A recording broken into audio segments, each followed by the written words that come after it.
چوں براکت پر کشاید نیستی۔ مزید فرمایا کہ جب انسانیت کی معراج پانے والے ان لوگوں کی صف میں تم بھی کھڑے ہو جاؤ گے نا تو تمہارے لیے فنا براق کی طرح پھر پھیلائے گی۔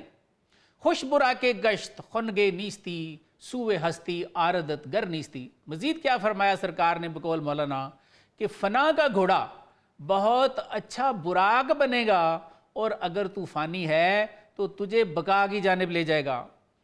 کوہ و دریاہا سمش مسمی کند تا جہان حسرا پسمی کند۔ بقول مولانا سرکار نے مزید ارشاد فرمایا کہ فنا کے گھوڑے کے سم پہاڑوں اور دریاؤں کو چھوتے ہیں یا چیرتے ہیں یہاں تک کہ وہ گھوڑا محسوس دنیا کو پیچھے چھوڑ دیتا ہے۔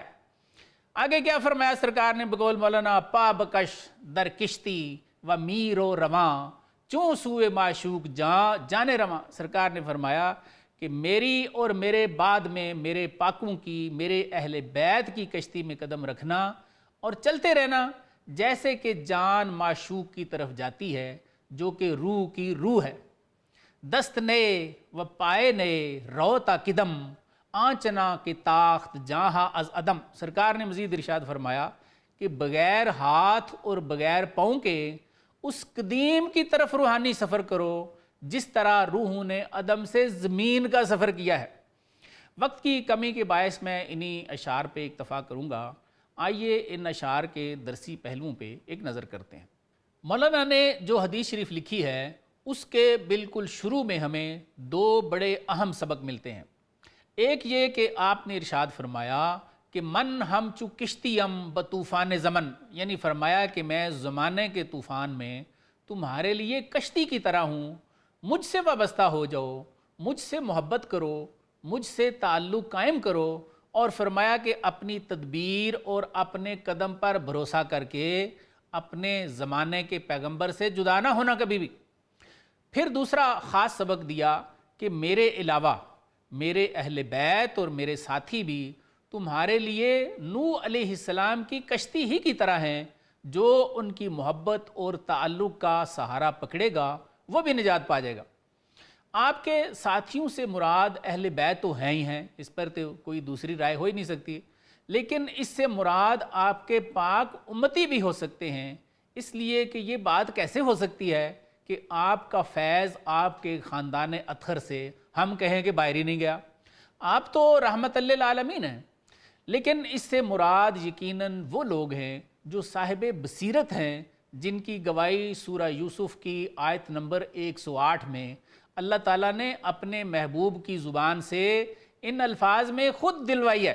کون سے الفاظ ہیں؟ علی بصیرت انا ومن اتبعنی، یعنی سرکار نے ارشاد فرمایا کہ میں بھی صاحب بصیرت ہوں اور میرے پیروکار بھی صاحب بصیرت۔ قرآن کی یہ آیت جاننے کے بعد یہ بات بڑی اچھی طرح سے سمجھ آ جاتی ہے کہ آپ کے اصل ساتھی تو وہی ہیں جنہوں نے سرکار کو فالو کیا ہے، اور قرآن کہہ رہا ہے کہ جنہوں نے فالو کیا ہے وہ صاحب بصیرت ہیں۔ اس لیے سرکار ارشاد فرما رہے ہیں کہ میرے بعد میرے ساتھیوں کی محبت میں بھی اپنی تدبیر اور قدم پر بھروسہ کر کے ان سے الگ نہ ہونا، ان کے ساتھ جڑ کے رہنا تو نجات پا جاؤ گے۔ یہ وہی سبق ہے جو قرآن میں اور جگہوں پہ بھی نظر آتا ہے، وہی کونوا مع الصادقین والا سبق ہے۔ پھر تیسرا سبق دیتے ہوئے ارشاد فرمایا کہ ان کا دامن پکڑنے سے بتاؤں آپ کو ملے گا کیا؟ فرمایا ہی مپر اللہ بپر ہائے شیخ تاب بینی اونے لشکر ہائے شیخ۔ فرمایا کہ خبردار شیخ کے پروں کے بغیر پرواز نہ کرنا تاکہ تو شیخ کے لشکروں کی مدد دیکھے۔ بقول مولانا سرکار دو عالم صلی اللہ علیہ وآلہ وسلم نے اپنے آپ کو بھی امت کا شیخ فرمایا اور اپنے پاک ساتھیوں کو بھی جو صاحب بصیرت ہیں، جنہوں نے آپ کو فالو کیا ہے، ان کو بھی شیخ فرمایا ہے، اور ان کے لیے فرمایا کہ میرے بعد میرے پاک ساتھیوں سے بھی الگ نہ ہونا تاکہ تم ان کے روحانی لشکر دیکھو، تاکہ تم ان کے ذریعے بہشت کی خوشبو سونگھ لو جس طرح میں یمن سے اویس کی خوشبو محسوس کرتا ہوں۔ چوتھا خاص سبق اس میں یہ تھا کہ اگر ہم سرکار یا ان کے بعد ان کے پاک اور صاحب بصیرت ساتھیوں کی محبت میں آ گئے تو فرمایا کہ تمہارا نفس فنا ہو جائے گا اور یہ فنائیت تمہارے لیے براق کا کام کرے گی۔ کیسے یہ فنائیت براق کا کام کرے گی جی؟ فرمایا کہ یہ فنائیت بقا کی جانب لے جاتی ہے، اور اس فنائیت کے گھوڑے کے سم پہاڑوں اور دریاؤں کو چیرتے ہوئے اس محسوس دنیا کو پیچھے چھوڑ جاتے ہیں۔ جیسے حضرت سلطان باہو علیہ رحمت نے فرمایا کہ میں شہباز کراں پرواز تے وچ دریا کرم دے ہوں۔ اس سے مراد ہے روحانی سفر شروع ہو جاتا ہے انسان کا۔ سرکار نے پانچواں اور آخری سبق ہمیں یہ دیا، پا بکش در کشتی و می رو رواں چوں سوئے معشوق جان جانے رواں، یعنی فرمایا کہ میرے بعد میرے پاک صاحبان بصیرت ساتھیوں کی کشتی میں قدم رکھنا، میرے اہل بیت کی کشتی میں قدم رکھنا، اور چلتے رہنا جیسا کہ جان معشوق کی طرف جاتی ہے جو روح کی روح ہے۔ پھر فرمایا دست نئے و پائے نئے رو تا قدم آنچنا کے تاخت جہاں از عدم، یعنی فرمایا کہ بغیر ہاتھوں اور پاؤں کے اس قدیم کی طرف روحانی سفر کرو جیسے روحوں نے عدم سے زمین کا سفر کیا ہے۔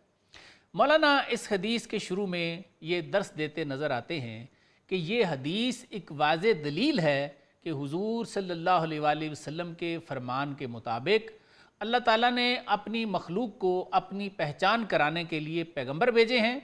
جو کسی پیغمبر کا دور پائے وہ ان کی صحبت سے اللہ کے قرب کا راستہ طے کرے، اور جو بعد از پیغمبر ان کے اہل بیت یا اللہ کے پاک صاحبان بصیرت سے تعلق قائم کر لے، فرمایا وہ بھی ان کے وسیلے اور فیضان صحبت سے قرب خداوندی کا راستہ طے کر جائے گا۔